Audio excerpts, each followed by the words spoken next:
안녕하세요. 북리지 김성민입니다. 이번 시간에는 전 시간의 퀄리티, 품질 부분에 이어서 외곽과 채움 부분에 대한 이야기를 드리도록 하겠습니다. 외곽이라고 하는 것은 이렇게 모델링 파일이 있으면 이 모델링 파일의 표면에 대한 부분의 설정을 이야기합니다. 슬라이싱을 하고 나서 이 부분을 밑으로 좀 내려보면요, 외곽이 어떻게 되어 있는지를 확인해 보실 수가 있습니다. 지금 현재 이 안쪽에 있는 노란색, 짙은 노란색 같은 경우는 인필이라고 해서 채움에 해당하는 거를 보여주고 있고요.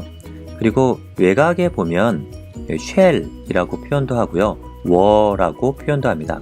워, 즉 벽은 외벽과 내벽으로 이루어지는데요. 외벽은 빨간색, 그리고 내벽은 연두색, 이렇게 표현이 되고 있습니다. 우리는 상식적으로 알 수 있는 것이 밖에서 보기에는 똑같이 보이더라도 안쪽에 있는 벽이 두꺼우면 두꺼울수록 더 단단할 거라고 하는 사실을 알고 있습니다. 또한 인필이라고 하는 내부 채움이 더 촘촘하면 촘촘할수록 더 단단하고 무겁고 시간도 더 오래 걸린다라는 상식적인 내용을 이미 알고 있을 겁니다. 이 부분을 직접 어떻게 바뀌는지 보도록 하겠습니다.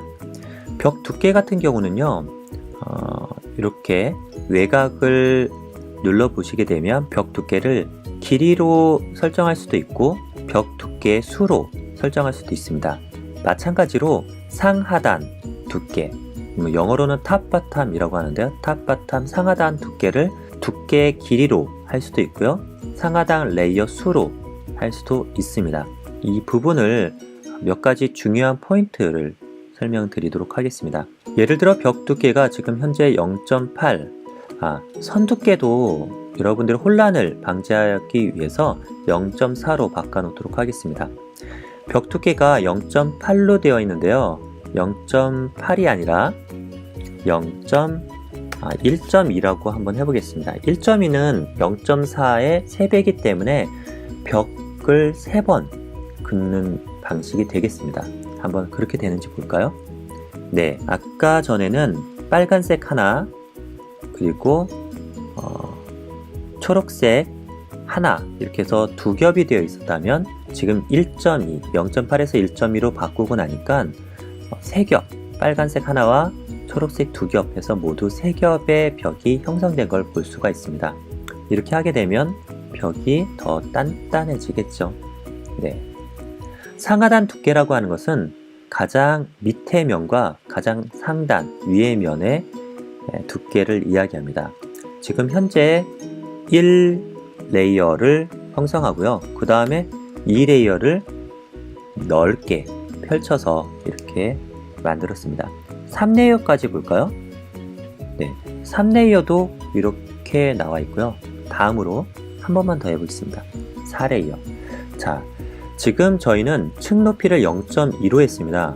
따라서 0.8 두께라고 하면 0.2가 4층을 쌓게 되겠죠. 그래서 4레이어까지는 이렇게 밑에 면이 가득 채우는 방식을 볼 수가 있습니다. 그런데 5레이어부터는 바뀝니다. 왜냐하면 상하단 두께를 0.8로 했기 때문에 그 다음에 1.0이 되는 순간, 네, 이렇게 인필이 보입니다. 내부 체험이 이제 시작을 하고요.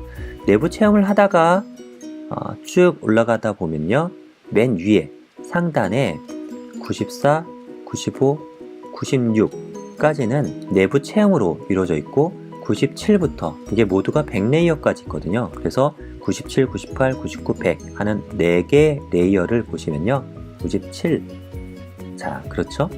이렇게 위에 상단 패턴이 나타나게 됩니다. 그리고 상단 패턴 100까지 이렇게 4개 레이어를 상단 패턴을 볼 수가 있습니다. 이거를 저 같은 경우는 보통 선호하는 거는 3개 레이어 정도를 탑바텀을 쓰기도 합니다. 그래서 0.6으로 하면 당연히 0.2의 3배이기 때문에 3개 레이어만 나오겠죠? 한번 보겠습니다. 1번 레이어, 2번 레이어, 3번 레이어. 그 다음에 아까 0.8로 했을 때는 거기까지 하단 두께가 적용되는데 지금 0.6을 했으니까 그 다음 네 번째 레이어부터는 내부 체험이 이렇게 나오게 되겠죠. 자, 벽 두께와 상하단 두께에 대한 설명은 이 정도로 될 것 같은데요. 상하단 두께 다음에 여기 패턴이라는 게 있습니다. 패턴 부분을 처음 디폴트로 했을 때 간혹 동심원 형태로 되어 있는 경우가 있습니다. 동심원 형태로 한번 체크를 해 보겠습니다.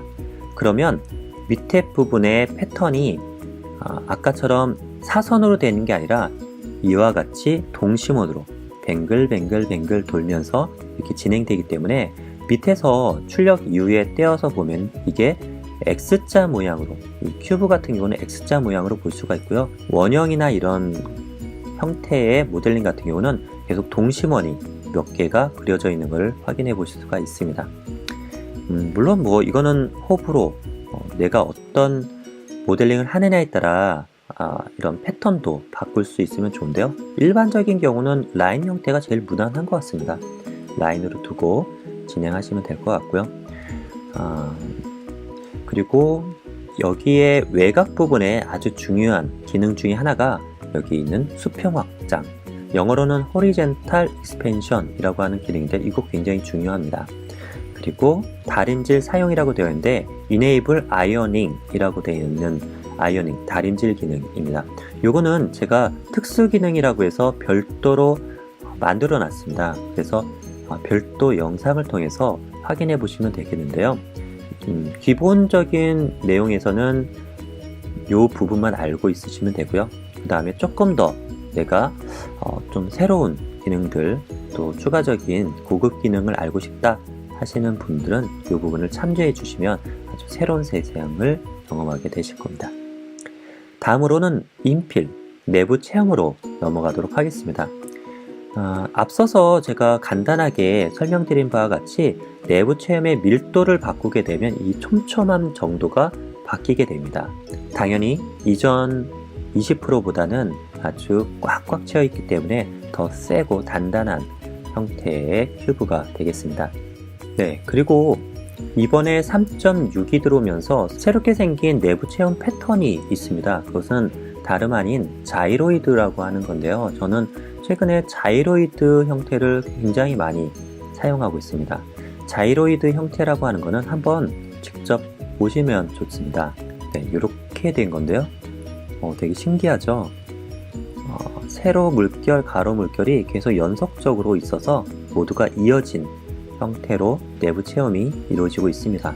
이 내부 체험의 장점이라고 한다면 전후 사방이 모두가 동일한 형태를 띠고 있습니다. 어느 쪽으로 보더라도 이 물결의 방향이 거의 같은 형태를 띠고 있기 때문에 압축을 했을 때 받는 힘이 좌우 그리고 상하가 동일하다고 합니다. 그래서 저는 뭔가 좀 균형 잡힌 것 같고 해서 이 패턴을 사용을 하는데요. 직접 출력을 해보게 되면 괜찮더라고요. 그리고 내부 체험과 외곽에 대해서 하나 알아두시면 좋을 게 있습니다. 그것은 바로 고스팅 현상인데요. 고스팅이라고 하는 것은 표면에 내가 원하지 않는 형태가 보이는 것을 고스팅이라고 표현을 하는데요. 여기 보면 표면에는 X, Y 말고는 매끈한 표면을 보이죠. 그런데 중간에 원치 않는 형태로 물결이라든지 아니면 이상한 그런 선이 보인다거나 하는 것을 고스팅이라고 얘기합니다. 표면에 있는 가속도나 저크 값에 의한 표면 주름을 고스팅이라고 하기도 하고요. 내부에 있는 인필이 비쳐 보일 때 그거를 고스팅이라고 이야기하기도 합니다. 제가 사진을 가져왔습니다. 네, 이 보시면 원래는 이 출력물에 겉에가 매끈한 원형이 되어야 되는데 원형 중간에 이런 선들이 보입니다. 이것을 고스팅이라고 하죠. 이 고스팅이 왜 나올까? 저도 이런 경험을 했었습니다. XY를 출력을 했는데 이렇게 선들이 보이는 겁니다. 왜 그럴까? 왜 이런 게 나오지? 라고 무척 궁금했는데요. 찾아보다 보니까 이와 같이 고스팅이 하나의 일직선 상에 동일한 위치에 존재하게 된다는 걸 알게 되고 이거를 분석을 하다 보니까 이 부분을 알게 되었습니다. 고스팅이 나오는 이유, 그것은 바로 외벽을 형성할 때 인필이 있었던 위치가 약간 밀려나서 흔적으로 굴곡이 생겨서 보인다는 사실이죠. 이걸 해결하는 방법은 굉장히 간단합니다. 이것이 왜 일어난지 그 원인을 찾아서 조치해주면 간단하게 해결이 되는데요. 이것이 일어나는 이유는 인필 라인을 먼저 그어놓고 그 다음에 외벽을 할 때 인필이 견고하게 버티고 있기 때문에 흐물흐물하게 녹아서 내려와서 굳어가는 이 외벽 필라멘트가 살짝 밀리게 됩니다. 안쪽에서 밀리고 그 다음에 외벽을 할 때 또 살짝 또 밀리게 됩니다. 그래서 바깥쪽에 튀어나와 보이는 거죠. 해결하는 첫 번째 방법, 외벽을 두껍게 해주면 됩니다. 벽 두께를 아까 우리가 1.2를 줬잖아요. 그럼 3겹 되는데 3겹 정도면 고스팅이 가려지는 효과가 있습니다. 그런데 2겹에도 해결할 수 있습니다. 그것은 인필을 먼저 하는 게 아니라 벽을 먼저 하는 방식입니다. 내부 체험의 항목을 보시면요. 내부 체험 밑에 보면 벽 앞에 내부 체험이라고 하는 게 나옵니다. 벽 앞에 내부 체험을 체크를 한번 해보고 보시면 여기에 디폴트 값으로 뭐가 되어 있냐면 체크가 되어 있습니다. 즉 벽을 형성하기 전에 내부 체험부터 먼저 한다는 거죠. 즉 체크가 되어 있다는 말은 순서가 벽과 내부 체험 둘 중에 내부 체험을 먼저 한다는 겁니다. 그렇게 되면 아까 말씀드렸던 고스팅이 발생할 수 있는 그런 순서가 되는 거죠. 이 체크를 해제하시면 해결이 됩니다. 벽을 먼저 하시고요. 그 다음에 내부 체험으로 이어가시면 벽이 단단하게 만들어졌기 때문에 내부 체험이 벽을 밀어내지 못하는 그런 결과를 만들어내는 거죠. 물론 벽 앞에 내부 체험을 한 이유도 있습니다. 이게 체크가 된 이유는 내부 체험을 먼저 형성하고 그 지지대에 벽을 단단하게 묶어놓게 하기 위한 건데요. 꼭 굳이 그렇게 안 해도 되지 않나. 지금까지 한번 경험상으로는 이 부분의 체크를 해제하신 후에 하셔도 좋겠다라고 한번 권해드립니다. 자, 오늘은 외곽과 내부 체험 그리고 안에 인필이 내비쳐 보이는 고스팅 현상에 대한 이야기를 드렸습니다. 다음 시간에 우리가 재료 그리고 속도 이런 부분을 이어서 갈 텐데요. 여러분들 기대하시면서 즐거운 프린팅 생활 이어가시길 바라겠습니다. 다음 시간 뵙겠습니다. 감사합니다.